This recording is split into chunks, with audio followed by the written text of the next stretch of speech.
Buenas noches, buenos días también. Aquí otra entrega de Metrópolis para ustedes. Gracias por permanecer durante tantos años con nosotros, con pandemia, sin pandemia, con tecnología y con las precariedades propias de un momento que ahora cada día se están subsanando. Hay una competencia realmente de informaciones cada semana y decimos, esta semana sí es espectacular, esta semana no tenemos cómo empezar, pero la verdad que la cotidianidad dominicana y del planeta, naturalmente, compite en interés, compite en informaciones, cada una más interesante para comentarlas, para decirlas, informarlas, aunque la época es de información continua, lo que varía es el comentario y la adecuación de la realidad que cada opinión le asigna a ese dato, a esa información.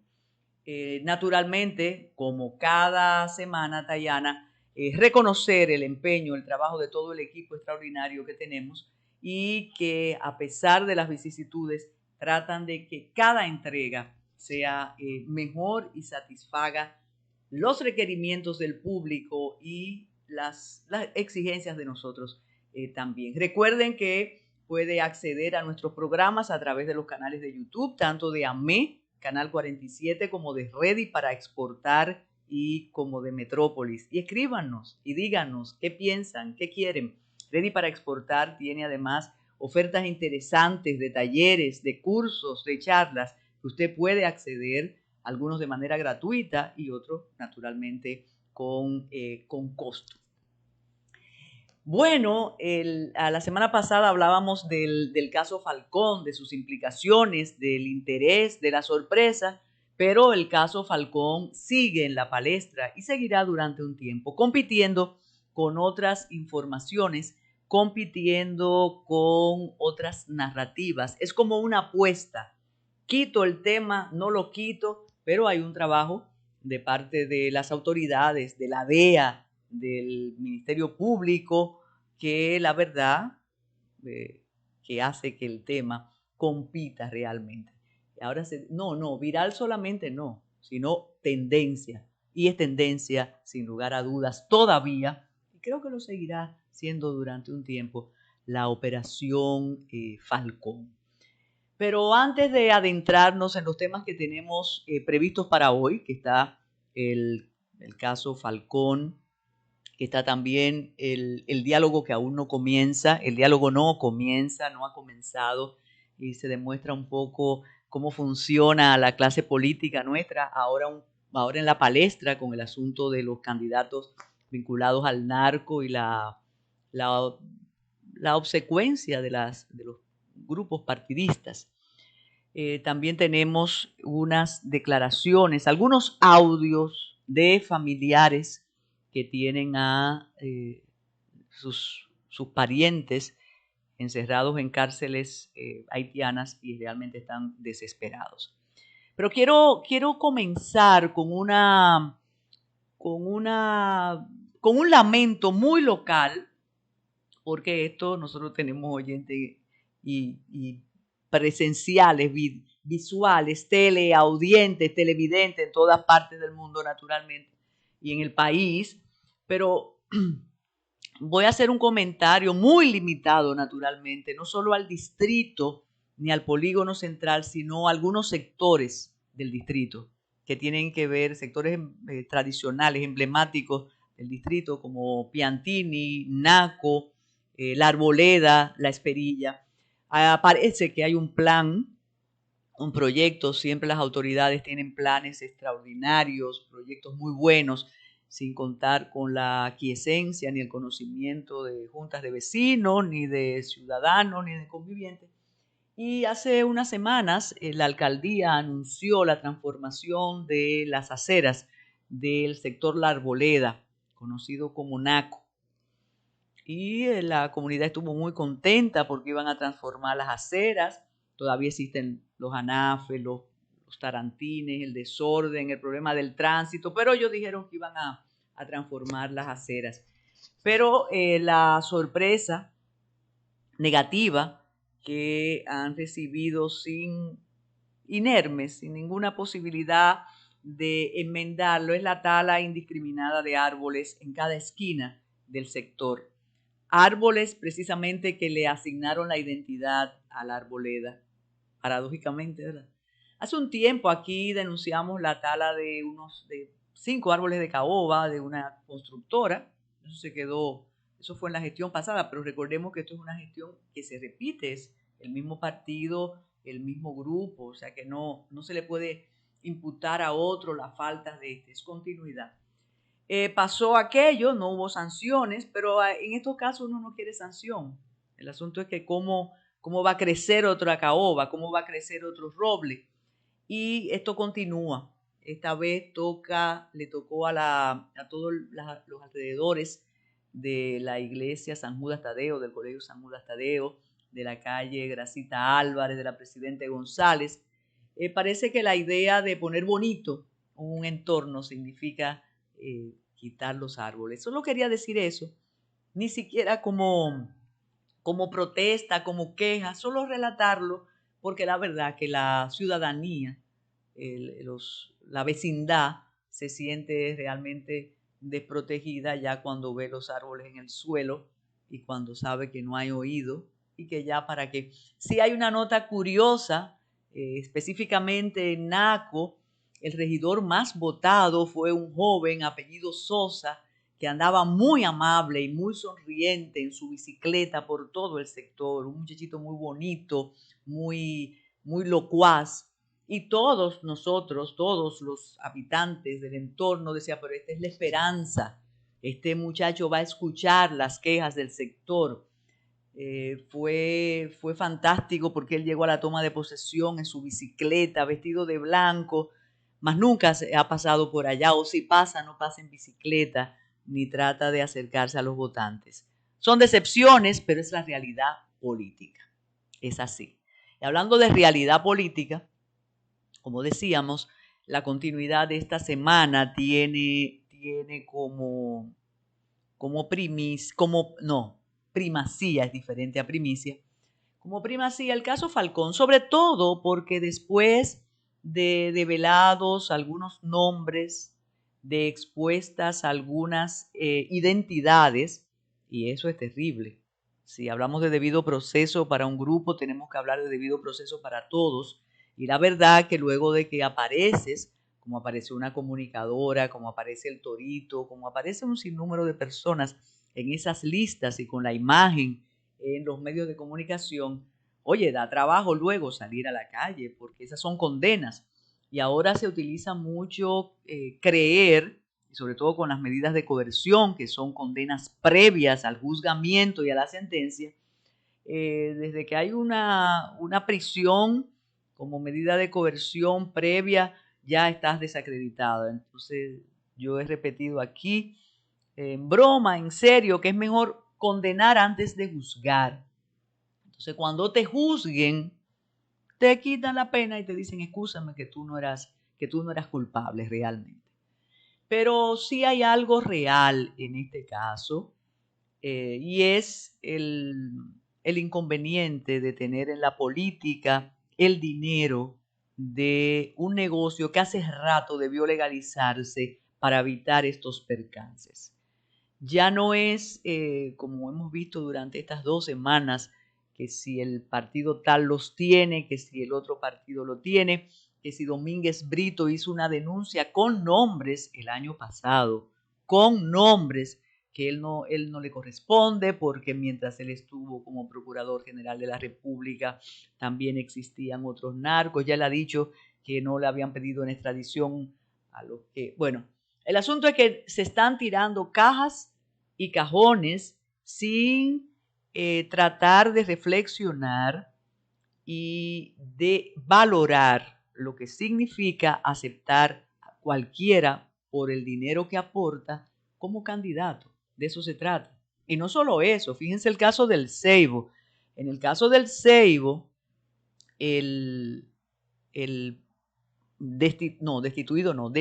suspendido director de Comunidad Digna había sido diputado en 2 periodos. y le cede, cuando a él lo designan en Comunidad Digna, le cede su curul a su esposa. Tranquilitos. La pregunta que se hacen algunos, y no hay maledicencia en hacerle, ¿cómo no se daban cuenta en las distintas dirigencias de partido del bienestar de estas personas, así como tanta opulencia? Alguien me decía, no, pero hablando del Don en Miches, es que él tenía muchas estaciones de gasolina. Bueno, perfecto, eso es un negocio lícito, pero la verdad es que cuando tú quieres inscribir una candidatura, ya ahora que no hay presupuestos ideológicos, ni mucho menos, debería llamar la atención la carta de presentación, que es solo económica. Y a propósito, cuando se dice que tú tienes 4, yo tengo 2, hay un hecho que no es discutible, y es que primero el apresado en la Florida, y eso lo comentamos hace muchas semanas, es el diputado más votado del PRM en Santiago. Algunos atribuyen que él es que ha cantado, y por eso todo este operativo. Y los 3 implicados ahora también pertenecen al Partido Revolucionario Moderno, eso es una realidad. Que los otros lo tengan, lo tuvieron, también es una realidad. Otro detalle importante para mencionar es la colaboración, injerencia, decisión, control, dirección de Estados Unidos en este asunto. Y me llama muchísimo la atención que no quisieron disimular, y por eso vimos al final de la semana imágenes de los agentes de la DEA visitando al director de la DNCD y a unos congresistas visitando también, congresistas estadounidenses visitando también al presidente de la República.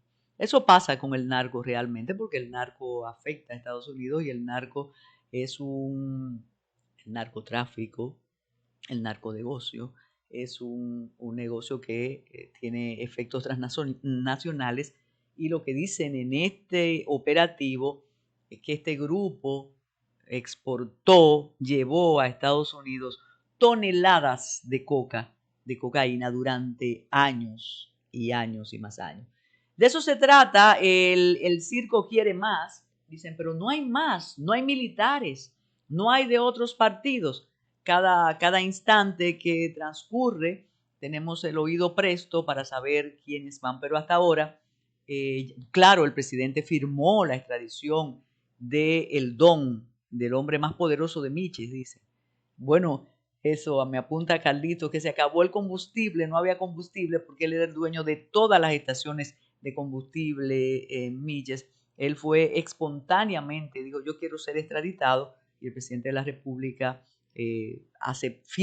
autorizó la extradición. De modo que solo es esperar nuevas informaciones y lamentar la exposición de muchas personas que finalmente luego dicen que no tienen nada que ver, y eso es muy pernicioso realmente. El honor es difícil de recogerlo después que tu imagen sale y te involucran de alguna manera directa o de manera indirecta con la comisión de un crimen o con la complicidad en ese crimen, y el narcotráfico es un crimen. Así que vamos a hacer una pausa para hablar de los detalles del diálogo que todavía no comienza. Todavía no hay diálogo. Una pausa, Esmeralda.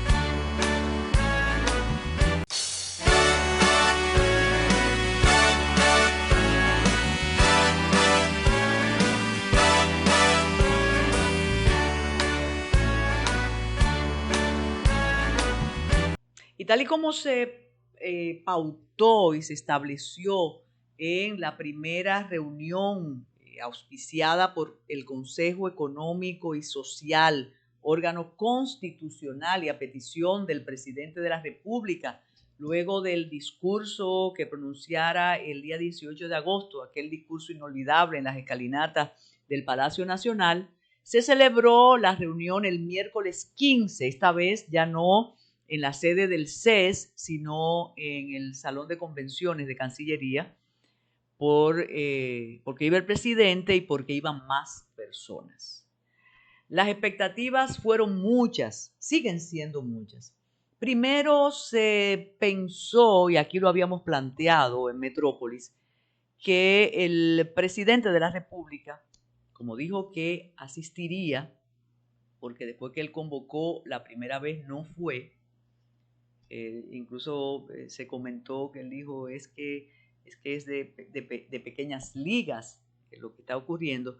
Se pensó que el presidente iba a convocar a los 3 ex vicepresidentes de la República, que además 2 de ellos representan fuerzas políticas importantes. Uno representa la fuerza del pueblo, que es el expresidente Leonel Fernández, 3 veces presidente de la República, y el otro representa el Partido de la Liberación Dominicana, 2 veces presidente de la República.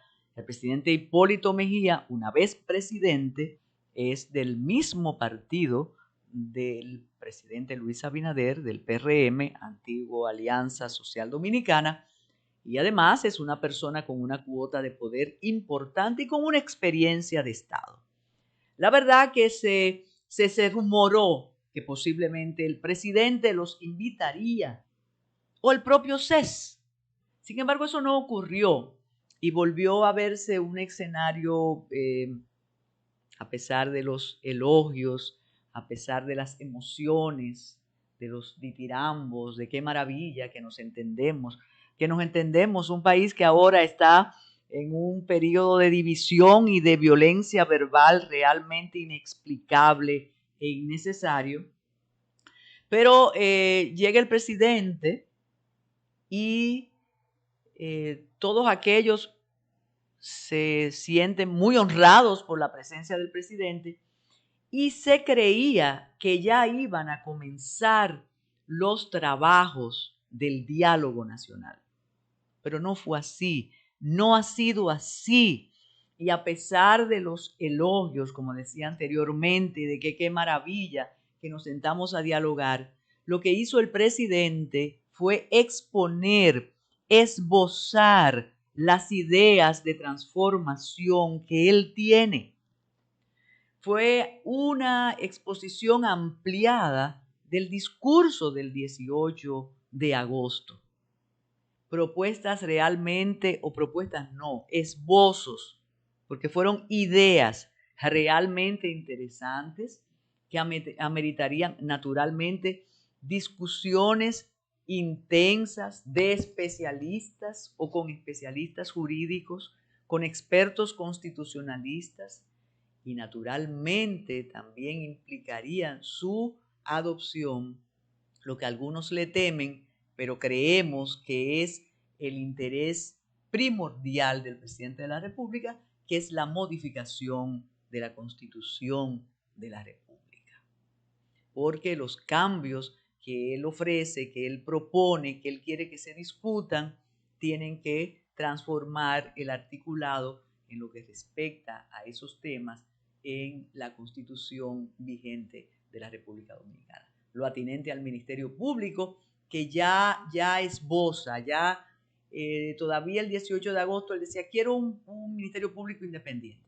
Ya él dijo que quería un fiscal general y posiblemente un ministro de justicia y un abogado del Estado. Lo que no sabemos es cómo se va a consignar la independencia de ese procurador, ese representante del Ministerio Público o de ese fiscal general. Todavía eso no se sabe ni ha comenzado a discutirse. También el presidente habló del Consejo Nacional de la Magistratura y del cambio que amerita, sacando al procurador como miembro, pero si el procurador va a ser independiente, sería interesantísimo que estuviera en ese consejo. Pero reitero, el presidente lo que hizo fue esbozar las ideas. ¿Cuál es el tema realmente que algunos no quieren asumir ahora mismo?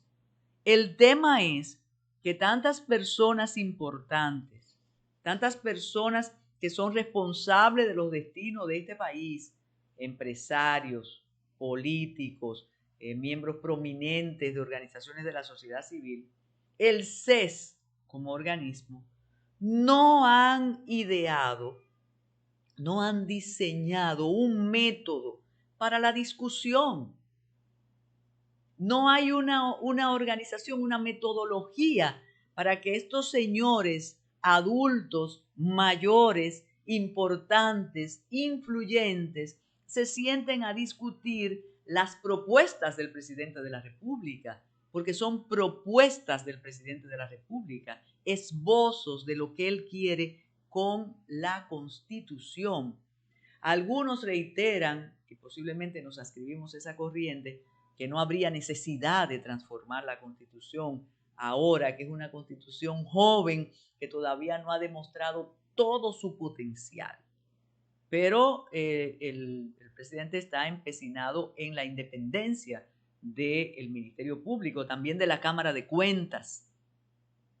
Hay un detalle que me imagino que después que pase la magia, porque aquí decimos que estamos cambiando, pero el presidencialismo signa actitudes. Cuando se habla del presidente, se habla del jefe, del rey, del que manda, del que decide.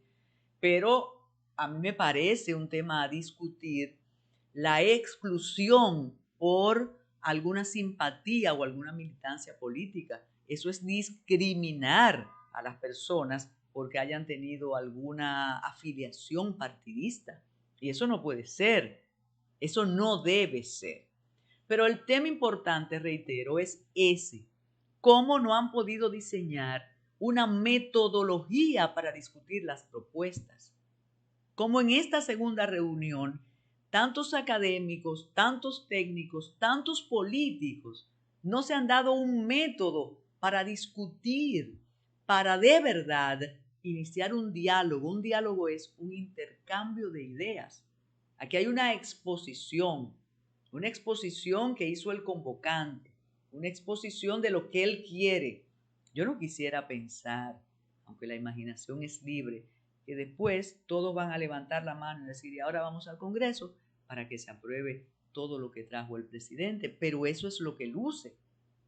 Hay una nueva fecha, el presidente también tuvo que irse, tenía otros compromisos. Además, reitero, ahí está el liderazgo nacional, pero hay representación de partidos que obtuvieron 0.0 algo en las elecciones. Y tú dices, bueno, ¿y entonces?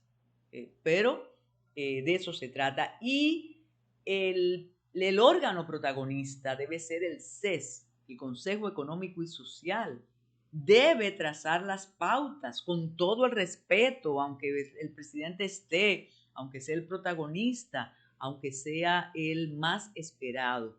De modo que ojalá el CES, con esa capacidad que tiene, con esos integrantes idóneos e importantes e influyentes que tienen, se dé un diseño, una metodología para no ir realmente, yo sé que a Tayana no le va a gustar esta expresión que ya está llegando aquí, para no ir a perder tiempo y para no ir después que sales de esa reunión a los medios de comunicación a decir lo que te gusta y lo que no te gusta.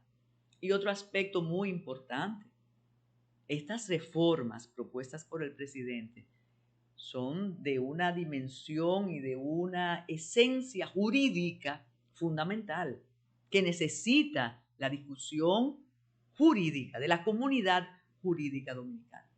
Yo no quería entrar a la esencia, sino al método que no existe, porque además habría que analizar qué va a pasar con la reforma policial, por ejemplo, que ya está muy adelantada, que también se le encargó a personas representantes de la sociedad civil. Y todo esto se engloba en una cada vez más desnaturalización de la política y privatización de la cosa pública. De modo que esperamos que la convocatoria de octubre se tenga algo más que la satisfacción por tener como protagonista al presidente de la República y escuchar sus propuestas. dijimos al principio y habíamos anunciado que hay un grupo que de manera discreta, porque tienen mucho temor de familiares de los colombianos presos en Haití, acusados del magnicidio, de ser los ejecutores del magnicidio, que están sencillamente al borde de la desesperación o están desesperados porque dicen que a sus parientes los están maltratando y están en condiciones realmente lamentables en las cárceles de Haití.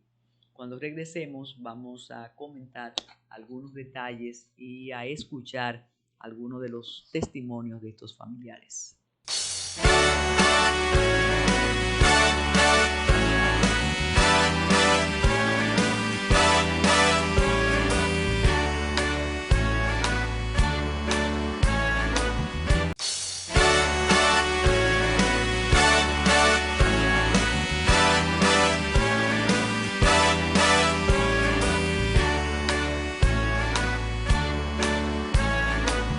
¿Qué hacía su pariente? ¿Qué hacía su pariente? ¿Cómo fue contratado?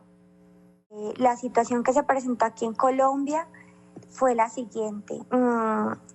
Este año empezaron a tocar el tema de que había una gran propuesta para brindar seguridad en este país, porque la propuesta era tener más o menos las propuestas que se ha presentado en otros países.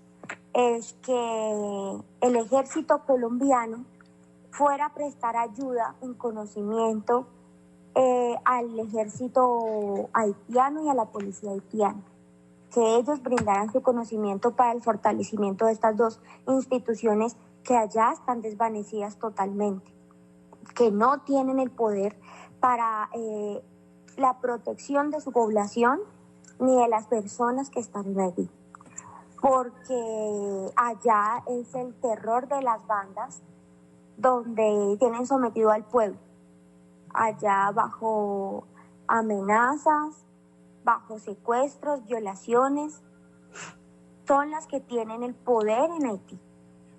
La propuesta llega como una propuesta macro, donde se suponía que la función era proteger y garantizar la seguridad de algunas personas en Haití, con el fin de que inversionistas pudieran llegar a esta isla y pudiera empezar el surgimiento de ella. ¿Cómo? Con temas de reciclaje, con temas de limpieza, con temas de energía, de agua potable. Eso se los brindaron esa fue la exposición que les hicieron a ellos sobre sus funciones en Haití. Entonces, excúseme, la propuesta fue oficial. Eso fue lo que comentaron en sus hogares, en sus círculos de amistad. Esa propuesta me la comentó a mí realmente cuando mi esposo ya llegó a Haití. Cuando mi esposo llega a Haití, a ellos les hacen una presentación de todo esto que les estoy contando. A ellos les hacen una propuesta, como una videoconferencia, donde les muestran cuáles eran las funciones, cuál era la misión de ellos allá. Proteger y garantizar la seguridad de estos inversionistas para que así poco a poco la gente se motivara más y pudiera surgir un poco más esta isla. ¿Para qué? Con el fin de que una vez posicionados, organizados, empezaran a llegar, el proyecto era entre 400 y 500 hombres más en la isla. Entonces fue una contratación oficial, sin ningún secreto y tú vas a matar a fulano, sino vas a ayudar a conformar aparatos de seguridad en el país. Claro, por supuesto, incluso ellos salieron legalmente de nuestro país, ellos atravesaron migración sin ningún inconveniente para ingresar a Haití. A ellos les pidieron ingreso oficial, los trasladaron oficialmente, les abrieron sus maletas como cualquier persona que entra por un sitio. Las personas en Haití conocían que estaban ellos allá. ¿Cuándo se entera usted de lo que ha ocurrido? ¿Cómo lo sabe? Yo me entero de esta tragedia el día que salió por noticias públicamente que habían asesinado al presidente de Haití. Obviamente mi angustia empezó a ser infinita. ¿No se ha podido comunicar con su familiar usted? Nosotros empezamos a tener una comunicación a través de cartas que nos hacía llegar muy amablemente el cónsul Julio Santa a través de Cancillería, y Cancillería nos entregaba estas comunicaciones. Pues obviamente ahí, en esta poca oportunidad, pues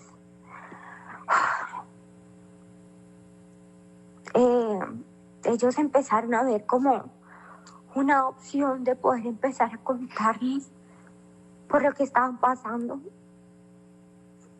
Realmente fue motivo de mucha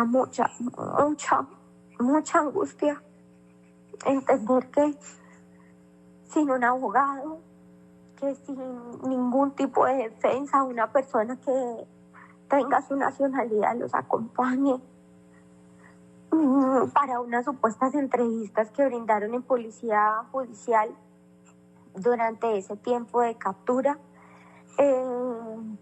Captura que ni siquiera hemos comprendido cómo fue, sino que simplemente dijeron: capturamos unos colombianos por presuntos hechos en el magnicidio del presidente.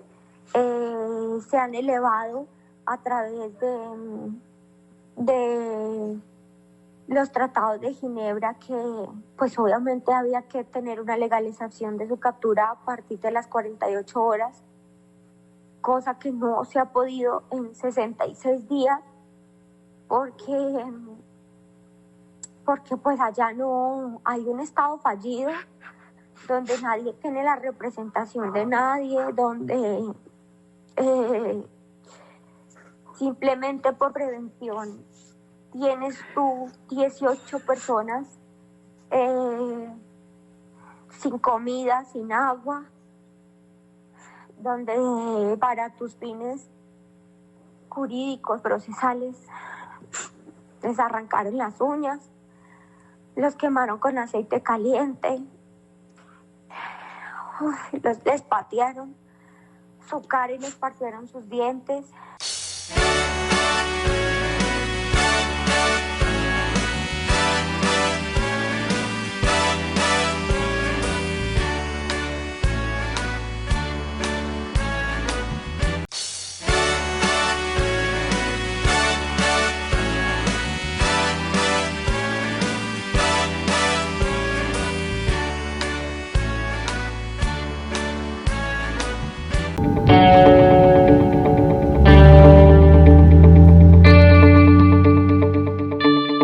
Amigos de Ready para Exportar, tenemos un invitado extraordinario que ya hemos tenido en otras ocasiones, porque ha sido embajador en varios destinos representando muy bien la República Dominicana.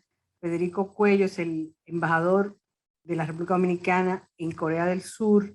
Es un país con el que tenemos cooperación, tenemos comercio.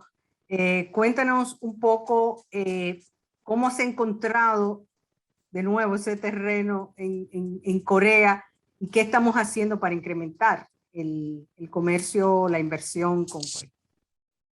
Pues nosotros en la República Dominicana, al igual que el resto del mundo, acabamos de pasar una tremenda pandemia y el esfuerzo de vacunación del gobierno está rindiendo sus frutos. Vemos cómo disminuyen los contagios, cómo se han minimizado las muertes.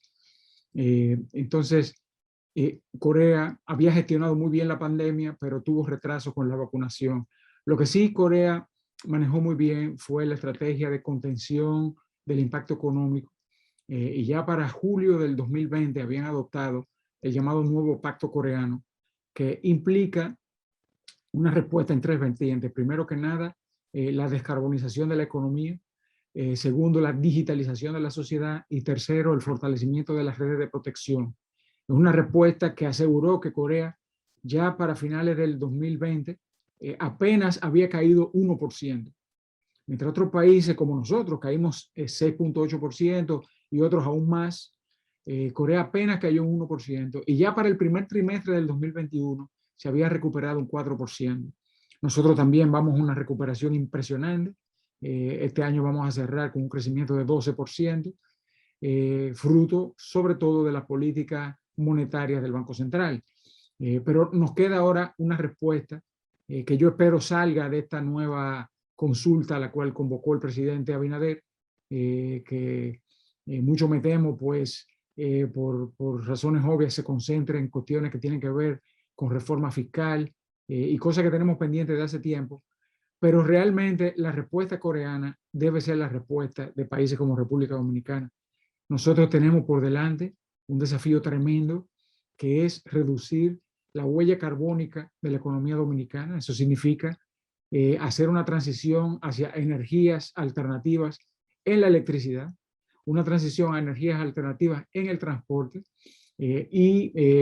la mayor eficiencia energética y el cambio tecnológico en todo el resto del aparato productivo, cuestión de generar lo menos posible gases con efecto invernadero sobre la atmósfera. Muchos de los que nos ven dirán, bueno, pero ¿qué culpa tiene República Dominicana de esa contaminación? Nosotros somos un país pequeño. ¿Cuál es nuestra contribución? La realidad es que si bien nuestra contribución a la contaminación mundial es mínima en comparación con la que realizan países vecinos como Estados Unidos o países un poco más lejanos como China, la realidad es que nosotros tenemos más muertes anualmente por enfermedades respiratorias que las que jamás vamos a tener por el COVID. O sea, 44% de las muertes neonatales, estos son los niños de menos de 28 días, 44% de los niños que se mueren, y se mueren mucho todos los años, mueren por problemas en las vías respiratorias. Y muchos de nuestros envejecientes también mueren por problemas en las vías respiratorias. Y ustedes dirán, bueno, pero existen mediciones. ¿Cómo sabemos que esas enfermedades de vías respiratorias se deben a la contaminación? Al cierre de la gestión del entonces ministro de Energía, Antonio Isa Conde, su viceministro de Hidrocarburos supervisó los primeros estudios de medición de calidad del aire y se detectó un nivel de contaminación superior con mucho a los estándares permitidos por la Organización Mundial de la Salud. Esos estándares de la Organización Mundial de la Salud son sumamente permisivos cuando uno los compara con los estándares europeos que debieran ser el referente de países que quieren minimizar las muertes por las vías respiratorias. Pues a pesar de lo permisivo que son los estándares de la OMS, pues los niveles de medición nuestros son mucho más, muy superiores, exceden con mucho, y no es casualidad que tengamos tantas muertes por las vías respiratorias. Entonces, está en nuestro interés sumarnos a esta agenda de descarbonización, y la relación con Corea puede ser sumamente provechosa en ese sentido, porque los coreanos no solamente tienen el compromiso político de hacerlo, sino que dominan todas las tecnologías requeridas para hacerlo.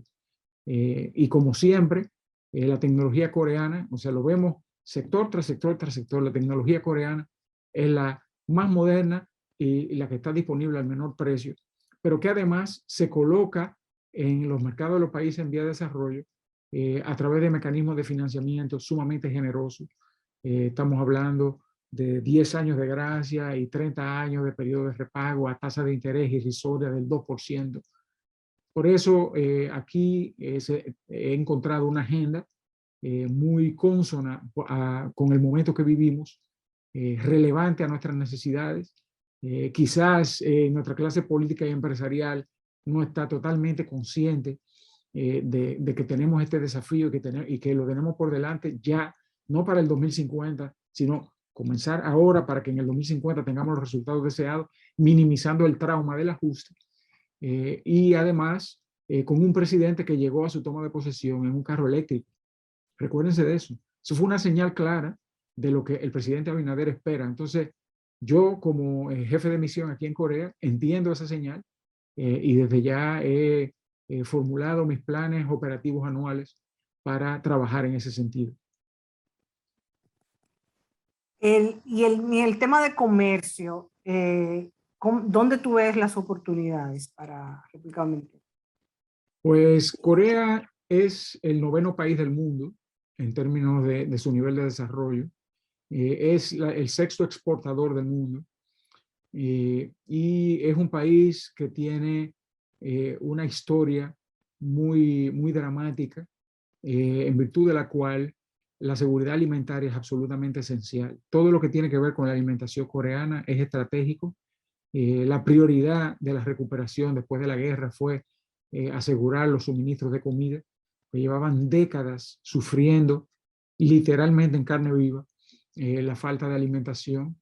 Primero, durante la época colonial japonesa, todos los alimentos producidos en Corea, y este es un país sumamente productivo en agricultura, se iba para Japón y a los coreanos le quedaba la pitrafa, literalmente. Después la guerra pues, fue muy dura y la recuperación después de la guerra también. Entonces dedicaron cuantiosos recursos para asegurar suministros suficientes y adecuados de comida. Yo acabo de visitar esta semana la Agencia Coreana de Desarrollo Rural, agencia que tiene varios proyectos de cooperación en curso desde hace años, pero por instrucciones del ministro de Agricultura necesitamos trabajar en 3 áreas. Primero que nada, la reducción del uso de agua. Segundo, el cumplimiento de los estándares. Y tercero, el control de plagas utilizando todos estos mecanismos informáticos de sensores y de control remoto que tienen los coreanos. Tecnología que está disponible desde hace tiempo, pero que hacía falta la voluntad política para interesarnos y aplicarlo en la agricultura dominicana. Todo esto, descarbonización, digitalización, pues requiere acceso a tecnología y en las condiciones actuales importarla va a requerir pagar impuestos, porque en definitiva todo esto se traduce en maquinaria, equipos. Nosotros somos, yo creo, el único país que queda de América Latina sin un acuerdo de libre comercio con Corea. Entonces, está en nuestro interés abaratar el costo del ajuste y de paso abrirnos este mercado. Este es un mercado, como decía, el noveno país del mundo a nivel de desarrollo. Tiene una población similar a la de España, 51 millones de habitantes, en un territorio que es menos de la 1/5 parte del área de España. O sea que hay una alta densidad poblacional, lo cual facilita la comercialización de los productos dominicanos que eventualmente lleguen a este país. Pero sin un acuerdo de libre comercio, dudo mucho que nosotros podamos vender ni un alfiler en este país. Aquí, aquellos que no tienen libre comercio se ven imposibilitados de ingresar al mercado. Y aún con libre comercio, hay que hacer un trabajo de documentación y certificación para demostrar que todos nuestros productos están a la altura de los estándares coreanos y sobre todo las expectativas de un consumidor altamente sofisticado. Hay que ver lo que son los supermercados coreanos. Eso, de las cosas que me gusta hacer donde quiera que sigo es hacer yo mismo mi compra y ver cómo son las cosas. Y yo puedo dar fe de la elevadísima calidad de los productos que se consumen aquí, pero a unos precios que son tan altos que cualquier cosa que vendamos aquí pues se va a vender sin problema de precio, ya que los coreanos están acostumbrados a pagar caro por los productos de calidad que consumen. También en el área cultural, que la K-pop ha sido, incluso en jóvenes dominicanos, ha tenido una acogida y hay un gran potencial, yo creo que de intercambio en esa área como industria creativa, no solo la cultural, sino la industria como industria. Claro. En esta fase del desarrollo coreano, el gobierno ha puesto mucho énfasis en el desarrollo de las industrias creativas. Este boom coreano no es casualidad, esto fue planificado y recibe un apoyo considerable del gobierno. Claro, si no hay talento, pues no hay nada que hacer. Aquí hay mucho talento, una industria del cine que está floreciente, pero además que trata temas, vemos de todo, ¿no? Hay cosas frívolas, hay cosas telenovelescas, pero hay cosas realmente profundas que se están haciendo aquí. Esa película Parásito que ganó el Oscar hace un par de años, un Oscar a la mejor película, no la mejor película extranjera, un Oscar a la mejor película, fue altamente merecido cuando uno ve esa película, esa calidad de la dirección, de la fotografía, de las actuaciones y sobre todo el guión.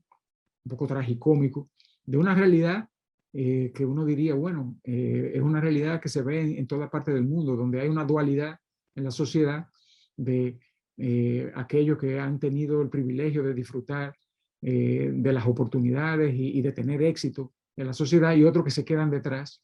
Entonces, bueno, aquí se ponen en contacto estas dos familias y terminan dependiendo una de otra. No se sabe cuál es el parásito de cuál. Si es la familia pobre que se ha enquistado en el hogar de los ricos, o si son los ricos que no saben hacer nada sin el apoyo de estos que están dándoselo todo a cambio de un salario que no sabemos si era bueno o adecuado. O sea, un país que es capaz de reflexionar sobre su realidad con esa madurez, pues se merece nuestra admiración. Nosotros pues tenemos también en curso un proceso de desarrollo de nuestras industrias creativas, en particular con una ley de cine que tiene mecanismos similares a los que se han aplicado en el Reino Unido para tener una industria que es de clase mundial. Sin esos incentivos en el Reino Unido, yo recuerdo que recibí una delegación de senadores dominicanos en el 2012, 2013, si mal no recuerdo, que estaban considerando seriamente acabar con los incentivos al cine. Y el mensaje fue claro: sin incentivos, la industria del cine británica tendría 30% del tamaño que tiene al día de hoy. Entonces, eso es, los incentivos le permitieron a la industria del cine británica alcanzar el sitial que ocupa, y es un sitial de clase mundial. Entonces nosotros pues tenemos una ley de cine que está funcionando, que está generando cada vez más filmaciones. De hecho, uno de los pocos sectores que crecieron durante el año 2020, en plena pandemia, fue el sector de la filmación. Se filmaron más películas que nunca en el 2020 y esto continúa. Corea ya ha filmado películas en República Dominicana y este año pues ahora, mientras hablamos, están llegando los equipos de filmación de la serie de Netflix Surinam, que es una serie coreana que tiene coproducción coreana y dominicana y que se va a filmar en localizaciones dominicanas que van a representar Surinam, y que además pues utilizará los estudios de Atlantica Films en Juan Dolio. O sea que por ahí va bien la cosa, y esto nos permite a nosotros pues proyectar a la República Dominicana de una manera novedosa. Todo lo que se hace en Corea no solamente se ve en el mundo entero, está de moda todo lo que tiene que ver con Corea, sino que además se ve con particular atención en los países asiáticos, que son el mercado originario del turismo que tenemos pendiente conquistar. Es el mercado donde está el crecimiento, donde está el volumen, y donde lamentablemente todavía no existen suficientes conexiones aéreas adecuadas. Son conexiones muy tortuosas para llegar a la República Dominicana. Pero bueno, el hecho de que se estén haciendo filmaciones coreanas en República Dominicana nos ayudará a proyectar el país en estos mercados asiáticos. Todo lo que se hace en Corea se ve y se aprecia con mucha atención en el resto del Asia.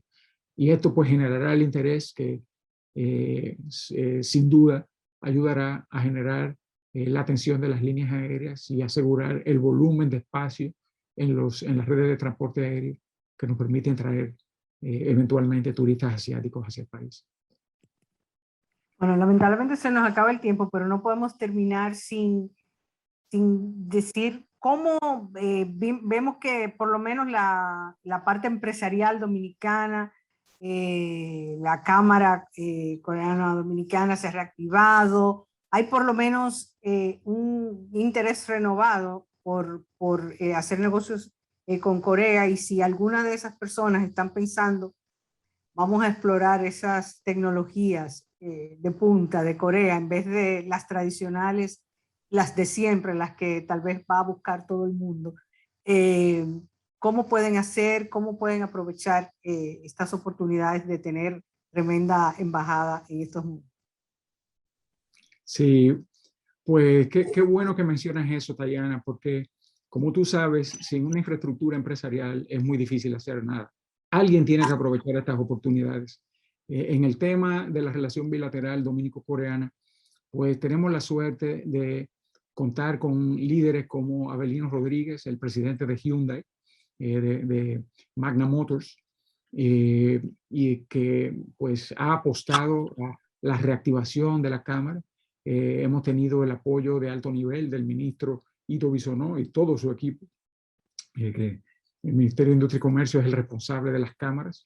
Y pues hicimos todo este trabajo juntos, los tres, Avelino, el ministro y yo, y los equipos de la Cámara y del Ministerio, para lanzar la Cámara y así asegurar que la Cámara tiene esa membresía original de importadores de productos coreanos, pero también de productores coreanos de zona franca, que son muchos, son unos 19, concentrados fundamentalmente en el tema textil, pero con miras a diversificarse hacia la electrónica y los productos médicos y eventualmente los biofarmacéuticos. Ese es el trabajo de promoción que vamos a hacer en lo adelante, en términos concretos, porque si hay algo que la pandemia demostró es la necesidad de reconciliar la eficiencia con la redundancia en aras de la resiliencia, ¿no? La eficiencia significa que los productos lleguen justo a tiempo, pero eso no significa que vengan de un solo suplidor, sino que ese mismo suplidor tenga distintas fuentes de suministro. Entonces, República Dominicana es el destino ideal de nearshoring. O sea, localizarse en República Dominicana asegura una cercanía a mercados de destino como los de Estados Unidos, sin tener que estar operando en Estados Unidos con sus altos costos laborales y demás factores disuasivos para un inversionista extranjero. En República Dominicana gozan de un régimen de incentivo altamente favorable, una mano de obra entrenada, altamente productiva, ¿no? Y que se remunera a niveles sumamente competitivos. Entonces, el destino ideal de nearshoring para el inversionista coreano en República Dominicana, acabamos de terminar un programa de compartir conocimientos para ver cuáles son los requisitos de la industria de la electrónica coreana y entonces establecerse masivamente en la República Dominicana. Los productores, entonces, volviendo a la Cámara, pues los importadores de productos coreanos ahora acogen también a los productores de zona franca y esperemos que estos productores se diversifiquen en el futuro. Pero también hay un tercer segmento de la membresía creciente y cada vez más importante por su peso específico en la economía dominicana, que son los contratistas de infraestructura, contratistas coreanos y sus socios locales en el tema de infraestructura. ¿Infraestructura de qué tipo? Energética, de transporte, ¿no? Y de transporte marítimo. Estamos viendo cómo los pesos pesados de la construcción y la ingeniería coreana se están estableciendo progresivamente en la República Dominicana. Ya hay varios proyectos en curso y otros que vendrán en el futuro que se están licitando, que pues nos han puesto en el mapa y los coreanos son muy hábiles. Mientras nosotros estamos haciendo este programa, está teniendo lugar un foro de inversión coreano en América Latina. Y una de las lecciones que me quedan más claras de lo que se ha discutido hasta ahora, interrumpí mi presencia en ese foro para grabar este programa, si hay algo que me queda claro es cómo los coreanos han sido muy hábiles en posicionarse como accionistas de los bancos de desarrollo que trabajan en el mercado de América Latina. Han metido capital en el BID, han metido capital en el BESI, el Banco Centroamericano de Integración Económica, han metido capital en la CAF, la Corporación Andina de Fomento, y eso asegura que los contratistas coreanos son elegibles para los proyectos de infraestructura que financian estos organismos en América Latina. Y por eso vemos a coreanos construyendo aeropuertos en Perú, metros en México, infraestructura en Panamá. O sea, su presencia es creciente y en República Dominicana no es una excepción y yo creo que será cada vez más frecuente. Hay un último grupo de miembros de la Cámara que tenemos que integrar lo antes posible, que son los potenciales exportadores dominicanos a Corea en el sector agrícola, en el sector agroindustrial y en cualquier otro sector de interés. El cine, claro está, es una exportación de servicios después de todo y es un tema que tú dominas perfectamente. Entonces, la Cámara tiene que tener ese peso específico que le da la membresía numerosa y diversa de intereses que representa.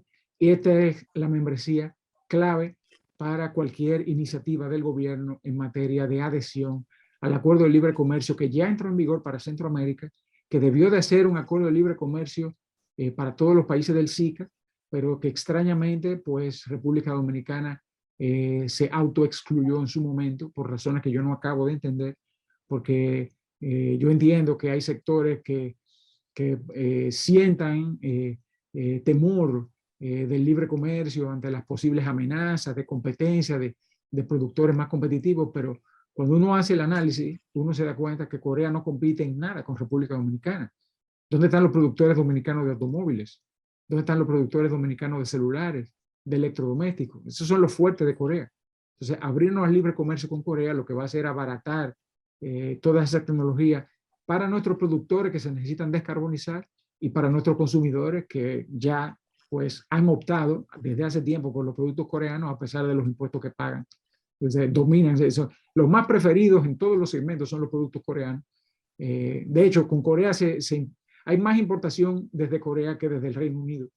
Y sin embargo, cuando vemos la actividad de la Cámara Británica, pues vemos que hay mucho potencial para la Cámara Dominico-Coreana, Dongchan Corea, para tener una presencia más activa. Es el socio natural de la Semana Dominicana. Vamos a tener una Semana Dominicana en noviembre y ya tenemos una serie de eventos programados, una serie de citas de alto nivel para el ministro de Industria y Comercio y el ministro de Energía que están interesados en venir y los miembros de sus equipos. Y claro, los empresarios de Dongchan Corea que formarán parte de ese entramado empresarial que tiene que aprovechar todas las oportunidades que creemos como resultado de nuestro trabajo. Bueno, pues muchísimas gracias. Yo creo que has ilustrado muy bien las oportunidades que tenemos con Corea y ojalá como país podamos aprovecharla. Muchísimas gracias, Federico Cuello, por tu intervención el día de hoy. Muchísimas gracias también.